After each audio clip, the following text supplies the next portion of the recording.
ಉತ್ತಂಗಿ ಗ್ರಾಮ ಪಂಚಾಯತ್ ಮತ್ತೊಮ್ಮೆ ಬಿಜೆಪಿ ವಶವಾಗಿದೆ. ಕಳೆದ ಬಾರಿ 15ರಲ್ಲಿ 13 ಸ್ಥಾನ ಗಳಿಸಿದ್ದ ಬಿಜೆಪಿ ಈ ಬಾರಿ 10 ಸ್ಥಾನಗಳನ್ನು ಅಲಂಕರಿಸಿದೆ. ಅದರಲ್ಲೂ 1ನೇ ವಾರ್ಡ್ ಕ್ಲೀನ್ ಸ್ವೀಪ್ ಆಗಿದ್ದು, ಇಲ್ಲಿ 580 ಮತ ಪಡೆದಿರುವ ಎಸ್ಎಂ ಮಂಜಯ್ಯ ಮ್ಯಾಗಳಗೇರಿ ಕೊಟ್ರೇಶ್ ಅವರನ್ನ 287 ಮತಗಳ ಅಂತರದಿಂದ ಸೋಲಿಸಿದರೆ, ಗುಡೇಕೋಟಿ ವಿನಯ್ ಗುಡೇಕೋಟಿ ಅಜ್ಜಪ್ಪ ಅವರನ್ನ 341 ಮತಗಳ ಅಂತರದಿಂದ ಪರಾಭವಗೊಳಿಸಿದ್ದಾರೆ. ಇನ್ನು ಬಿಜೆಪಿಯ ಬೆಳುವಿಗಿ ನಾಗರತ್ನ 574 ಮತ ಪಡೆದು ಮೋರಿಗೇರಿ ಯಶೋದಮ್ಮ ಅವರನ್ನ 334 ಮತಗಳ ಅಂತರದಿಂದ ಸೋಲಿಸಿದ್ದಾರೆ. ಮತ್ತೊಂದು ಪ್ರತಿಷ್ಠಿತ ಕ್ಷೇತ್ರವಾಗಿದ್ದ 2ನೇ ವಾರ್ಡ್ನಲ್ಲಿ ಬಿಜೆಪಿಯ ದಯಾನಂದ್ ಹಾಗೂ ಸುಂಕಮ್ಮನವರ ನೀಲಮ್ಮ ಜಯಗಳಿಸಿದ್ದಾರೆ. ಕಾಂಗ್ರೆಸ್ ಬೆಂಬಲಿತರಾಗಿ ಸ್ಪರ್ಧಿಸಿದ್ದ ಮೋರಿಗೇರಿ ರೇವಣ್ಣ ಮೊದಲ ಬಾರಿಗೆ ಪಂಚಾಯಿತಿ ಮೆಟ್ಟಿಲು ತುಳಿದರೆ, ಸೊಬಟಿ ಲತಾ ಕೂಡ ಕಾಂಗ್ರೆಸ್ ಬೆಂಬಲಿತ ಅಭ್ಯರ್ಥಿಯಾಗಿ ಆಯ್ಕೆಯಾಗಿದ್ದಾರೆ. ಆದರೆ 2ನೇ ಬಾರಿಗೆ ಅಖಾಡಕ್ಕಿಳಿದಿದ್ದ ಪೂಜಾರಿ ಕೊಟ್ರೇಶ್ ಸೋಲು ಕಂಡಿದ್ದಾರೆ. ಇನ್ನು 3ನೇ ವಾರ್ಡ್ ಕೂಡ ಈ ಬಾರಿ ಜಿದ್ದಾಜಿದ್ದಿನಿಂದಲೇ ಕೂಡಿತು. ಸಾಮಾನ್ಯ ಕ್ಷೇತ್ರದಿಂದ ಬಿಜೆಪಿಯಿಂದ ಸ್ಪರ್ಧಿಸಿದ್ದ ಅಂಗಡಿ ನಾಗರಾಜ್ ಮೊದಲ ಬಾರಿಗೆ ಜಯಗಳಿಸಿದರೆ, ಜುಮ್ಮಣ್ಣಿ ಪ್ರಕಾಶ್ ಕೇವಲ 18 ಮತಗಳ ಅಂತರದಿಂದ ಸೋಲು ಕಂಡಿದ್ದಾರೆ.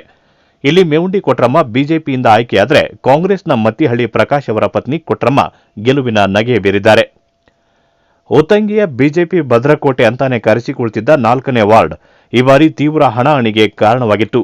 ಇಲ್ಲಿ ಬಿಜೆಪಿಯಿಂದ ಯಾರೇ ನಿಂತರೂ ಗೆಲ್ತಾರೆ ಅನ್ನೋ ಮಾತಿತ್ತು. ಆದರೆ ಕಾಂಗ್ರೆಸ್ನಿಂದ ಈ ಬಾರಿ ಚಿಂಪಿಗರ ಚಂದ್ರಶೇಖರ್ ಹಾಗೂ ಕುಂಟನಗೌಡರ ದಾನನಗೌಡ ಅವರ ಪತ್ನಿ ಗೀತಾ ಅವರ ಸ್ಪರ್ಧೆಯಿಂದಾಗಿ 4ನೇ ವಾರ್ಡ್ ರಣಕಣ ರಂಗೇರಿತು.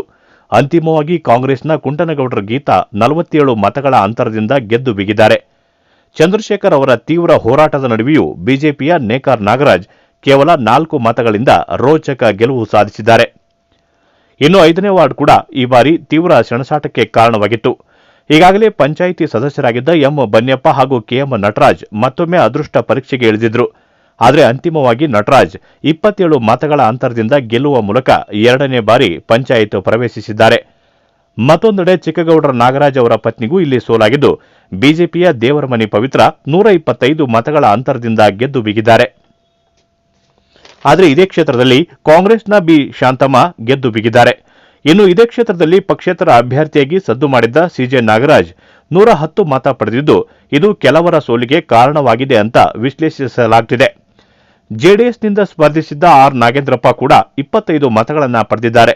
ಒಟ್ಟಾರೆ ಉತ್ತಂಗಿ 15 ಸ್ಥಾನಗಳ ಪೈಕಿ ಬಿಜೆಪಿ ಬರೋಬ್ಬರಿ 10 ಸ್ಥಾನದೊಂದಿಗೆ ಮತ್ತೊಮ್ಮೆ ಅಧಿಕಾರದ ಚುಕ್ಕಾಣಿ ಹಿಡಿದರೆ, ಕಾಂಗ್ರೆಸ್ ಮತ್ತೊಮ್ಮೆ ಅಧಿಕಾರದಿಂದ ವಂಚಿತವಾಗಿದೆ.